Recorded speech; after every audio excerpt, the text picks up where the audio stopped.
বাংলাদেশি শিক্ষার্থীদের জন্য নতুন বাস্তবতা সৃষ্টি হয়েছে ভারতের দিল্লি বিশ্ববিদ্যালয়ে। সেখানে পড়তে হলে এখন থেকে দিতে হবে মুচলেকা। রাজনৈতিক কার্যকলাপে অংশ নেওয়া যাবে না, নিষিদ্ধ এলাকায় ভ্রমণ করা যাবে না, এমনকি ভারতের স্বার্থের পরিপন্থী কোনো কিছু করাও যাবে না, এমন শর্তেই সই করতে বাধ্য করা হচ্ছে বিশ্ববিদ্যালয়টিতে অধ্যয়নরত বাংলাদেশি শিক্ষার্থীদের। ভারতের আইসিসিআর বৃত্তি নিয়ে দিল্লি বিশ্ববিদ্যালয়ে পড়তে গেলে এবার থেকে স্বাক্ষর করতে হবে একটি অঙ্গীকারপত্রে। অঙ্গীকারের শর্ত ভাঙলে বৃত্তি বাতিল করা হবে, এমনকি ক্ষেত্র বিশেষে ফেরতও পাঠানো হতে পারে নিজ দেশে। বিশ্ববিদ্যালয় কর্তৃপক্ষ স্পষ্ট জানিয়ে দিয়েছে, বাংলাদেশিদের জন্য নিয়ম ভাঙার কোনো সুযোগ নেই।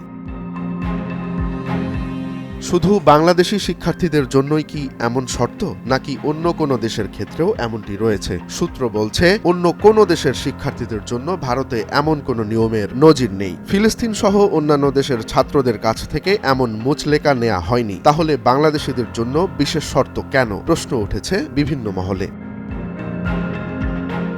বিশ্ববিদ্যালয় কর্তৃপক্ষের ভাষ্য, বাংলাদেশের সাম্প্রতিক রাজনৈতিক পরিস্থিতির কারণে তারা বাংলাদেশি শিক্ষার্থীদের বিশেষ নজরদারিতে রেখেছে। শাসক গোষ্ঠী ও বিরোধীদের মনোভাব ভারতীয় ক্যাম্পাসেও ছড়িয়ে পড়তে পারে, এমন আশঙ্কা থেকেই এই পদক্ষেপ নেওয়া হয়েছে বলে মনে করছেন বিশ্লেষকরা।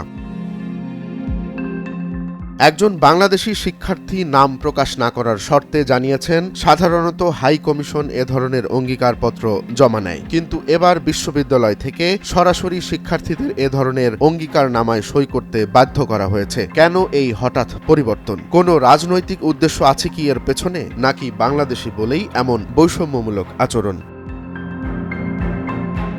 দিল্লি বিশ্ববিদ্যালয়ে বর্তমানে অন্তত ২৭০ জন বাংলাদেশি শিক্ষার্থী অধ্যয়নরত রয়েছেন। তাদের ওপর এমন নজরদারি কি নতুন কোনো কিছুর ইঙ্গিত দিচ্ছে? এর মাধ্যমে ভারত কি বাংলাদেশকে নতুন কোনো বার্তা দিতে চাইছে? বাংলাদেশের রাজনৈতিক বাস্তবতা কি তাহলে এবার আন্তর্জাতিক শিক্ষাঙ্গনেও প্রভাব ফেলতে চলেছে?